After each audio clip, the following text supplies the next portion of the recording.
Okay, so welcome to LegalBlock Global Regulation Frameworks. Today with Wyoming, we have Rob Jennings. He is founder of Wyoming Blockchain Coalition, and we're gonna talk briefly, introduce yourself, Rob, and then we're gonna talk briefly about this law actually, because they were the five bills, now law.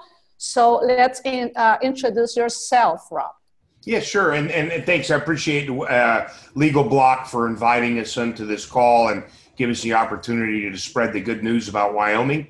And my background is I grew up in Wyoming and moved away when I was 21. But I've always maintained, or for a number of years, maintained limited liability companies in Wyoming. So that sort of really was my interest in blockchain initially, was following Caitlin Long on LinkedIn and seeing that she was talking about this thing called blockchain. And well, what is blockchain? What does this mean? And my first introduction to it was through the Delaware Blockchain Initiative.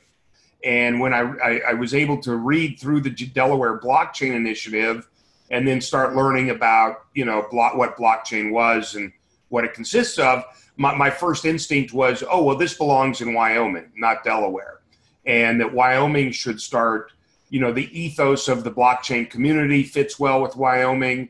The limited liability company, the business climate in Wyoming is perfect for any company, regardless of what industry they're in. And so we started the conversation with Caitlin, and I brought in my attorney, Rich Slater, and my accountant, David Pope, and a whole group of us sort of formed and started just, really discussing these issues. And, the rest is history. It just sort of took off. And, the beauty of this and what we did with the laws was that it was a very low point of entry for the state, meaning there was no cost to the state.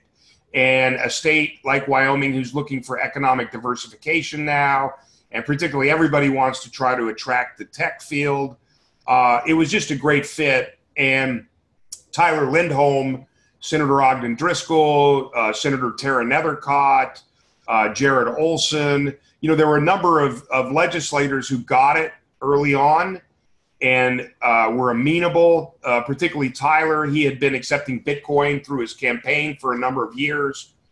He had worked on trying to fix the money transmitters issue that drove the exchanges out of the state in 2016. So we already had a base for the simple issues, the crypto issues, but what came about was just a larger conversation that brought us here today. Charles Dusek's on the call. He's been involved in Wyoming. And so just a lot of people have, if anything, we hope we've started a conversation, minimally. Oh, that's great to hear, because usually what happens is that you see all these conversations going back and forth for a long time, and what they say in the U.S., and you guys, you did a great job, like putting everything together and moving fast. Usually that's what, when we talk with developers, we talk about code is action. It's not like too much talking, but doing. And the impressive thing with you is that you did it, so that's something, maybe someone out of the US says, Wyoming, what is, Wyoming is like in the middle, it's not the West, it's not the East. And this is very exciting, because you did something. If I put in the terms of the developer, you are building, you're doing something.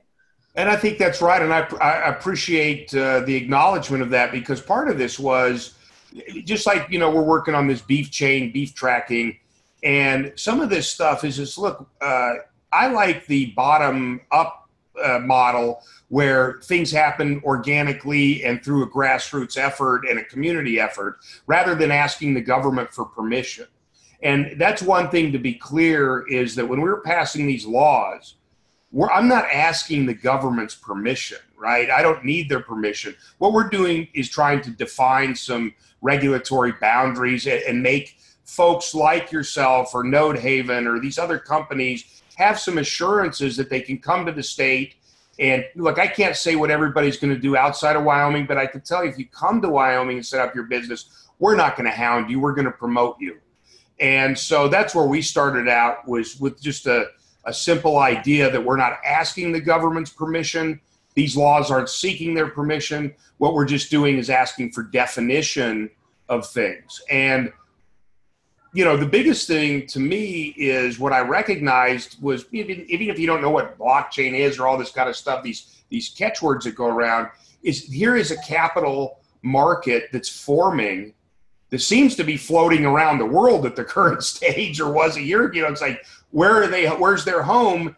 And we said, well, you know, whether you like it or not, this market exists. So the question then becomes, how can we become accommodating to them, and how can we bring them into our environment and try to create an effort where they can feel like they can succeed, or at least be a part of the conversation with the regulators and the lawmakers and everything. So action was always, you know, again, we could study this stuff to death. There were people in the state of Wyoming who recommended that we just put it off and study it. And as soon as they said that, we're like, no, we're passing this stuff. And, you know, that's the track we're on right now, is action, not words. That's great. That's great. And that's this Wyoming Blockchain Coalition. That's what we actually look for. You know, let's try to, you understood that before. That's basically what brings you here. Good. So, so you proposed early this year 5 bills by then, correct? Yes, correct. Okay. So we have a summary on the chat of the 5 bills back then. Now they are law. So we have here what basically what is a briefly summary of those 5 bills. Sure, and my mind's a little fuzzy on all of them right now, but you can go to blockchainllc.io, and we have a legislative link there if you want to read the bills in full, or laws now, not just bills, laws. Exactly. But really one of the first ones, I think it was HB 19, was a simple fix to the Money Transmitters Act, which was, that law was put into effect long before blockchain or crypto or anything of that nature. And so, yeah, there you go. We thank you that. So that was just really trying to correct that bill. And we did have an event before the legislative session started, and we invited people from around the state that had an interest in solving these problems with the exchanges to come talk. And we had kids and old folks and just a huge amount of people that came to this event to meet legislators that were never involved in the political process, that aren't insiders, that aren't giving money to somebody to get access. They're just simple people who want to trade cryptocurrency and participate in that marketplace. And so that was huge for us. So that was one. House Bill 70, that was a bill that we really was just a bill to push the limits and to see what we could come up with. And we worked with a lot of different folks, Coin Center, Consensus, Marco Santori, Lewis Cohen, Caitlin Long, you know, and we took counsel from as many people in the industry as we could to develop a bill that essentially creates a utility token and defines what a utility token is versus a security token. Now, does that mean that won't fall under some purview of the SEC or something else? I don't know. But what you're seeing and what's moving into the next legislative session is all of these things basically moving into property law, and, you know, now defining digital assets and utility tokens as property or exchangeable for goods and services rather than a security. So that was House Bill 70. And then I'm looking at 111. That was one that Tyler and I think Jared Olson put in, and that just essentially exempts virtual currencies from property taxation. That's similar to gold and silver in the state of Wyoming, or if you hold valuable coins, those are not taxed as property and not taxed at all. So that was one that just was really bringing digital assets into line with other things.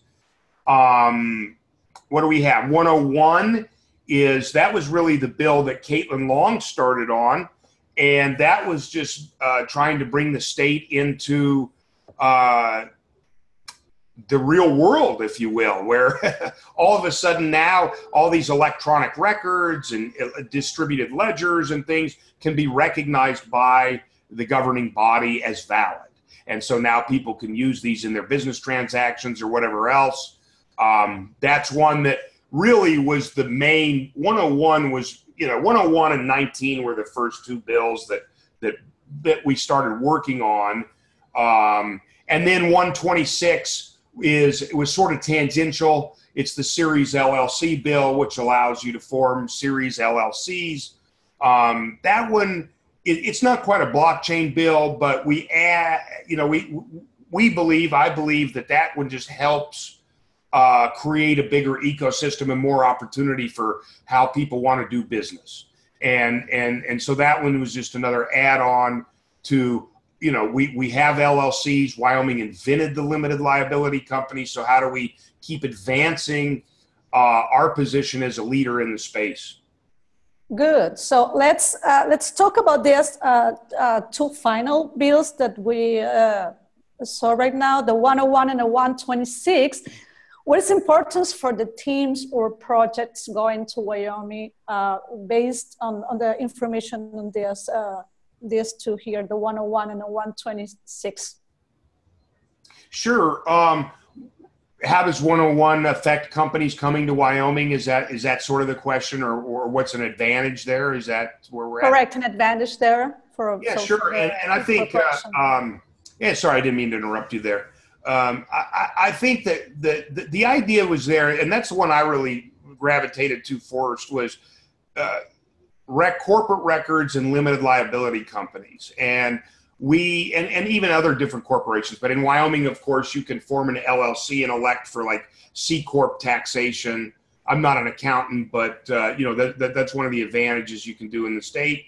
And so what we're really hoping to do, and I would say the 101 is sort of in its nascent stage as far as implementation, is we're trying to create a system, and that's why we formed Blockchain LLC, is because we want to develop perhaps a corporate wallet or an electronic corporate wallet where corporations would be able to register on a blockchain. They would be able to store their operating agreement in a registered wallet. They might be able to tokenize their shares of the company easily. I was just on the phone the other day with a company that does oil and gas royalties for people, and they have a lot of issues with heirs to royalty, gas payments and oil payments, and how do they manage all those people. So hopefully what that leads to is creating an environment where companies can better manage their assets, and then also perhaps fractionalize or tokenize their assets in an easier way for distribution to other people, if that makes sense. I mean, that's sort of my 2-cent version of that. Yeah, that's great, because that information, actually, I was talking with you guys the other day about a project, a team member I met in Paris during the Ethereum conference in Paris, and he was talking to me. They're from Berlin, actually, and we were talking about the legal structure in the corporation, and he was telling me about Delaware, because we were incorporated in Delaware. Okay, guy, have you heard about Wyoming? Why? I mean, well, I don't know. In the U.S., Delaware is no. You need to know more about Wyoming.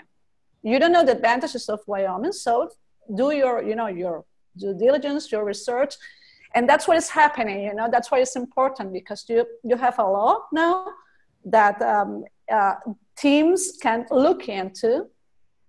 And they have a great advantage right now. And I think, look, everybody, Delaware has been the default for so long, but I believe Delaware is actually a predatory state on businesses. And the reason they passed the laws, but the reason they didn't implement is because the sort of incumbents, as they call them, were, they don't want that. The registered agents, the lawyers, the people that are taking advantage of the current system, don't want to bring this in. And at this point, I did see that David Pope, who was one of the founding members of the Blockchain Coalition and is a CPA, has joined the call. So as we talk about 101, I would like to ask David right now to maybe go into what's the advantages, what are the advantages of a Wyoming LLC versus a Delaware LLC. David? Sure, hey, David. Hey guys, I just was going to listen to Rob because I'm always impressed with his grasp of everything, but I'm happy to talk a little bit about Wyoming, and I do appreciate the opportunity. First off, Wyoming, even without the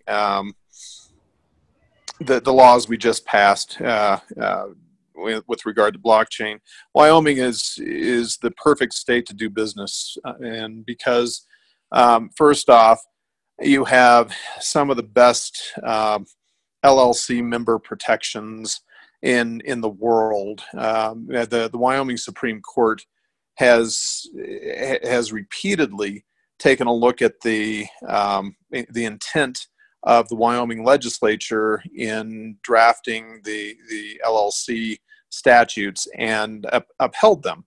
And the intent is asset protection for the members. Very, very important. Even single member LLCs are treated the same way. The single member of a single member LLC is treated the same way as a traditional member would be, or a partner that has liability protection would be, and which means it's nearly impossible to pierce that corporate veil or the LLC veil and get at the assets of the member. And of course, you have to follow all the corporate formalities and everything and the LLC formalities, but it really is difficult to do that. And plus, the creditors of the member can only achieve a charging order against the income from the LLC, as opposed to being able to attach to assets. So there's that. Then the Wyoming legislature has created an environment where there's low regulation and still zero income tax on businesses, and that is very important. So you look at creating a structure within Wyoming, and you combine the zero tax nature. You combine the fact that you can take a limited liability company, and if you choose to, you can have it elect to be taxed as a C Corp on the federal level, which now gives you a 21% maximum tax rate on the federal level. And then you start looking at bringing on foreign investors into this LLC and using treaty benefits, as well as things like the portfolio income exemption. And really, you can create a structure that has one of the lowest overall tax rates in the entire world. So even beyond the blockchain legislation, you have sort of the perfect environment to do business in within Wyoming. And I hope that was a very long answer. I hope it answered your question, Rob. No, it's great. It's a great answer. Yeah, that's actually what teams are looking for when they do their due diligence. They are looking for a place to incorporate, and that's a great explanation. Thank you, David. We have here some questions. I don't know if any of you can take this question. There may be a conflict. Okay, here, there may be a conflict of federal laws with local laws. I think maybe Carlos is asking about what is the role of the SEC in this. Sure, I'll take that for a second, then I'll let David discuss it. But first of all, property law is the purview of the state. It's not the purview of the federal government. So we believe that a lot of this is operating under state law and not federal law in that front. What I would say, though, and again, I'm not a lawyer, but if anybody thinks that their token is even quasi for a second a security, then you should register it as a security. You can't come to Wyoming and, we're not isolating people from the feds on security issues. But that being said, if you believe that your use model is a true utility token and you fit the definition of utility token in the Wyoming law, if you come to Wyoming, we got your back, right? So perhaps someday this does set up for a conflict with the federal government. We know that. We knew that when we passed the law. We're not afraid of that. And what we were trying to do is get some regulatory body somewhere in the world, preferably the United States, to take a stand and to say this is what we believe. And even recently, we've heard comments from the SEC that would lend one to believe they support our model of the utility token. So, we wanted to just stake a flag somewhere. And if that causes conflict with the federal government, so be it. We don't want that conflict. That's not what we seek. But we're firm believers in states' rights, and that's where we're going to stand. So to that effect, hey, bring it on. But certainly it is every man for himself at some level. So if you think your token is a security for 1 second, then, register it as a security and go that route. But if you want to be a utility token, you believe in the model of the utility token, you want to be a vanguard sort of player in this field, then come to Wyoming and we're with you, and we'll support you and do everything we can to back that up. And then David, I'll let you talk about it a little more. And thanks, Rob. I have a slightly different perspective on it. Rob is exactly right in everything, but I in looking beyond that too, what we did in Wyoming was we created the first legislated definition of a utility token anywhere, at least within the United States. So when you take that definition, that radiates out from the state of Wyoming, even on its own, in that courts, especially in the 10th Circuit, which Wyoming resides, will be looking at Wyoming's definition in any case that comes before it concerning it. So this is, in courts across the United States will hear this definition in any case that comes before them as well, because the courts love some sort of legislated precedent. They love to look at that, and they consider it. So you automatically, in any case, have a defense. And I'm not an attorney, but I followed this very closely, and so you automatically have that defense. That's the first thing that I look at. Second thing I look at is that even if the SEC came out tomorrow with a bright line ruling that says what a utility token is, there will always be risk from the SEC, because within every quote unquote bright line standard that they create, there are 1,000,001 potential definitions and interpretations of what they're trying to say. And oftentimes, federal agencies like the SEC and the IRS will be somewhat arbitrary in their interpretations of their own regulations. And so if you're looking to eliminate risk within the United States, it's impossible, absolutely impossible. But the closest thing you can come, closest place you can come to mitigating that risk is within Wyoming. Correct, because you actually are doing. You already passed all this, discussion and go back and forth, and you have a definition of utility token for you. Good, thanks. I think for the time, I think Rob has to go right now, because yes, I do have to go. Exactly at this time. David can take over. He knows everything you need to know. And Charles, who's on the call, has also been out to Wyoming and might have some insight. So I appreciate this. We want everybody to come to Wyoming. We have blockchain beef we want to sell you and serve you. And just, anything you need, feel free to contact the Wyoming Blockchain Coalition. We're there for you. We have attorneys, accountants, anybody along the line. And we've developed a great network. Albie and everybody, just thank you so much for inviting us, and thank you for taking an interest in what we're doing out in. And by the way, we are in the West. We're definitely not the Midwest. That might get you punched in Wyoming. We are the Rocky Mountain West, and we're proud of it. So we hope we will see you all out there soon.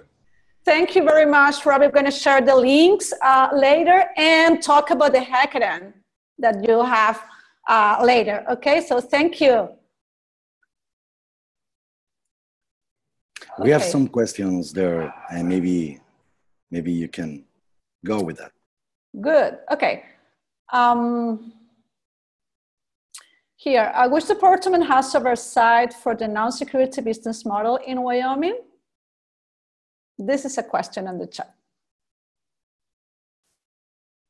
Okay, can you repeat that? I'm sorry. Sure. I don't know if the chat, if you open the chat, you can see the questions. Anyway, I read the questions for you. Which department has oversight for the non-security business model in Wyoming? Okay, so if it qualifies as a consumptive utility token, then right at this point, the Secretary of State is still in charge of regulation for that. One of the issues that the task force, the Wyoming Blockchain Legislative Task Force, is looking at is removing that from the Secretary of State's regulatory purview and placing it into regular property law within Wyoming.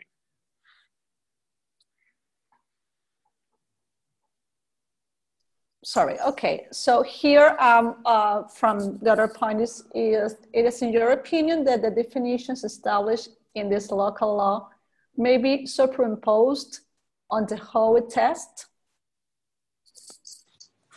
That is a question that I believe would be better answered by an attorney. Now, that's what I'm going to say. This is a very legal, technical question coming from a lawyer, obviously.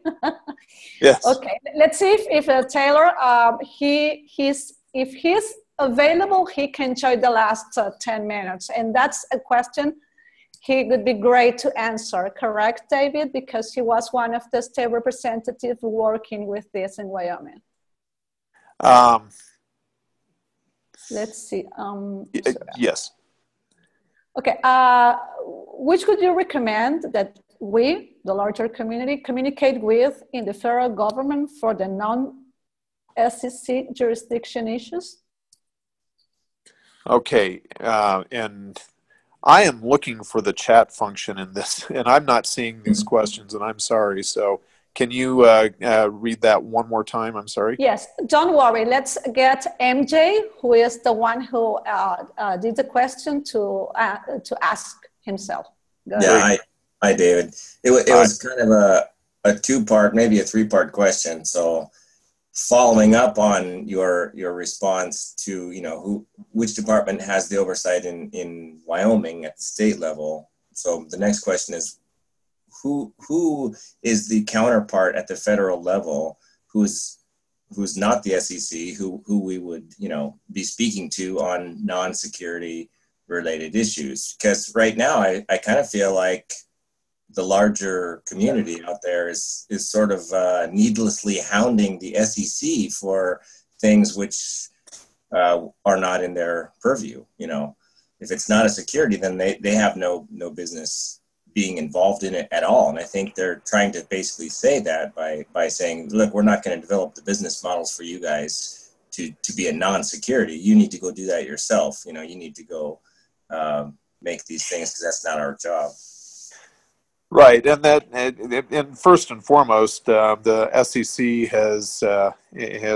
has claimed purview over all of it, and because what they're saying right now is until and unless and until we define a consumptive token, then we believe it's a utility. Or I'm sorry, we believe it's a security, and so that's one of the reasons that that they are so heavily involved in what we're doing and why so many people are going to them. And no, they will not build a business model for us, but what they can do is they can disrupt that business model very easily by claiming purview, which they have done. So I know there are a number of different agencies that have looked at this and are considering whether they have purview over parts of it. And in my mind, the SEC is still the organization that you have to satisfy completely. Now, the IRS has taken an alternate stance in many ways, claiming that tokens and cryptocurrencies and all of that are a form of property, and they're taxing them based on that, but the SEC still believes they're a security. So, you have that divergence of treatment within the federal government, but it's still the SEC that can do the most damage to your business model. Right. Good. So the third part was almost in anticipation of that answer. Would you say that is it absolutely clear to you that it is or it is not the intention of Congress to have the SEC regulate all business startups? Oh, goodness. I do not and would not opine on the intention of Congress. There are clues that tell me, of course, that it is not the intention to have the SEC look at every single business startup. And on a personal basis, I feel that the SEC oversteps their boundaries in quite a significant manner, especially in this regard. Otherwise, I would not have been fighting for it so diligently on the state level here. Right. And it may require what Rob was talking about, that adversarial action down the road, where we in Wyoming claim those states' rights over the property regulation of property within our state. But it is also something that you look at Congress, and I think if you can find congressmen and senators that know what blockchain is and what this technology represents, you will probably find them divided on whether, right now at least, on whether the SEC has regulatory purview over a simple startup that pre-sells its eventual use and eventual product. So, I mean, it is. I don't believe originally the SEC was mandated to monitor every startup. So, I guess to that end, the original intent, I don't believe was there. That's important, and it's important to the disclaimer that we have an informative session like we do with any other jurisdiction, and there is no legal advice here or professional advice. We're just discussing, and everyone has their own opinion. Charles, you are there. I would love to see if you can tell us, because we have barely like 5 minutes just left. You have an interesting project, and you choose Wyoming as your home for business. Actually, let me share the screen because you have a very nice post that I would love for people to see here. The marriage of federal and Wyoming utility token exemptions. This is, you're the author here.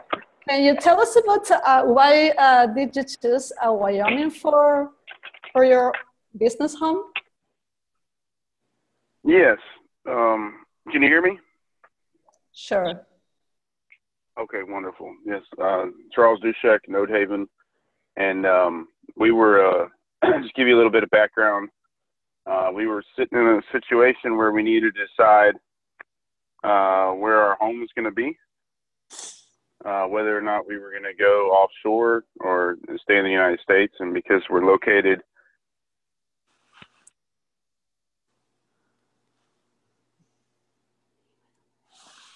I think Charles is gone on the audio. Can you listen to Charles right now or not? Because I'm not. Okay, he's back. Are you there? Okay. Yes. Now we can. Okay, sorry about that. I was clicking into my vehicle.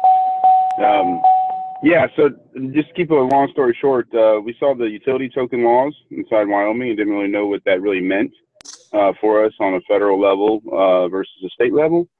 And but it, you know, when we balanced everything and with our want to stay in the United States, it behooved us to go into Wyoming.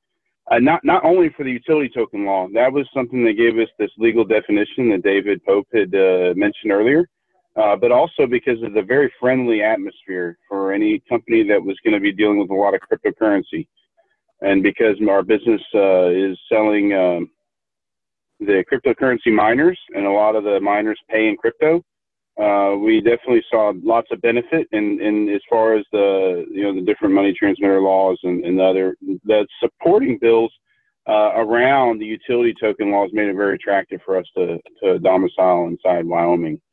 And then we hope to leverage, so, you know, the idea between the complying with the SEC while also using that definition, we recognize that you know, the SEC is going to make a decision regardless of what we do in Wyoming of whether or not it's a security. And if they decide it's a security, then we better be following all the rules. And so we recently, you know, we've been going back and forth with the SEC on exactly how to structure this. And basically, they just want us to follow all the rules that were there before the utility token existed. And it just gives some clarity on that. We've structured it as debt because you really get a couple of choices, equity or debt, with the SEC. And that seems to suit them very well. And they're pretty happy with our approach at this point. As long as we, you know, follow the exemptions that are outlined by the federal level and with both the foreign ones and the ones in the United States. And then there's a conversation with them as to whether, you know, how do we transition into non-security? Because they're, you know, right now thinking about tokens as being securities, no matter how you structure it in a document. You know, you're selling tokens today and they're securities. The tokens themselves are the securities. And so when we kind of matched up those two laws, it made sense for us in the future to give us a path out of being, like, making those tokens go from the security to having a legal opinion whenever they have a consumptive purpose, and saying that they're no longer securities and they're kind of falling underneath this property law. So that's the current strategy or hope. And then if that doesn't work, if they're not happy with that, then we'll register, is the current thought, so that they can be traded more freely than a restricted exempt security in the United States. Good. Okay, we are very short of time. Let's do something. Let's a final question here that I think David can take. And just before we finish, I want to share with you in the chat, because these guys are, as I said before, they're building like they're building, they're doing things, not just that we have, this Wyoming Blockchain Coalition, we have a law now, we have Charles with a real case applying this, but these guys also have a hackathon upcoming with the University of Wyoming. So this is great. I mean, you are really doing things, you are building, okay? So congratulations for that. Let's get to the last question, which basically like a statement as a summary. What are the main advantages offered by this new regulation or legislation for foreign investors? I think Dave can do this, right? Okay, and in looking at this, you look at some of the stuff that, some of the statements that I've already talked about, or things that I've already talked about as far as the tax advantages, especially when it comes to foreign investors and structuring a company within Wyoming that can accommodate foreign investment on a tax advantage basis. So you have all of those benefits that we just discussed. But beyond that, the market in the United States and the economic opportunities in the United States are tremendous. And so we have had a great amount of interest from foreign and potential foreign investors.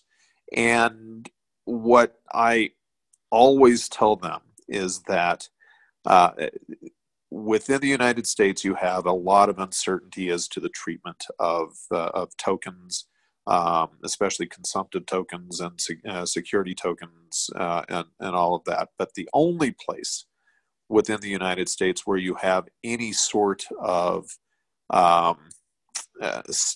stability with those definitions and that treatment is Wyoming. And so that's the benefit in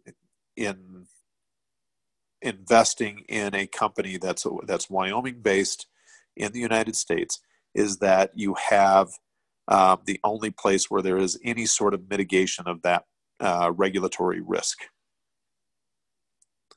Great, thank you. Okay, time to go. You can open your mics if you want to thank all the Wyoming guys. We feel like, like you, our friends, you are welcome to pass by to LegalBlock community, understanding that LegalBlock is a community with lawyers representing a lot of jurisdiction. It's not just US lawyers. So this session has been very important for our community because we have a lot of people from the UI, from Dubai, from out of the United States, that the only thing that they listen outside is, oh, whether it's a security token, it's a security token, what Clayton say, Clayton didn't say, and that is not everything what is going on in the US. Okay, Wyoming is happening. So this is, thank you for your time to bring this information to us. We're going to share the links. This content, obviously, I'm going to share with both communities, with yours, with ours, with all of us, because we are collaborating in this to spread the knowledge. Thanks for your time, guys. You're very welcome. Thank you, Dave. Thank you, Larry. Thank you, Charles. Bye. Thanks, everyone. Bye. Bye-bye. Thank you. See you next time.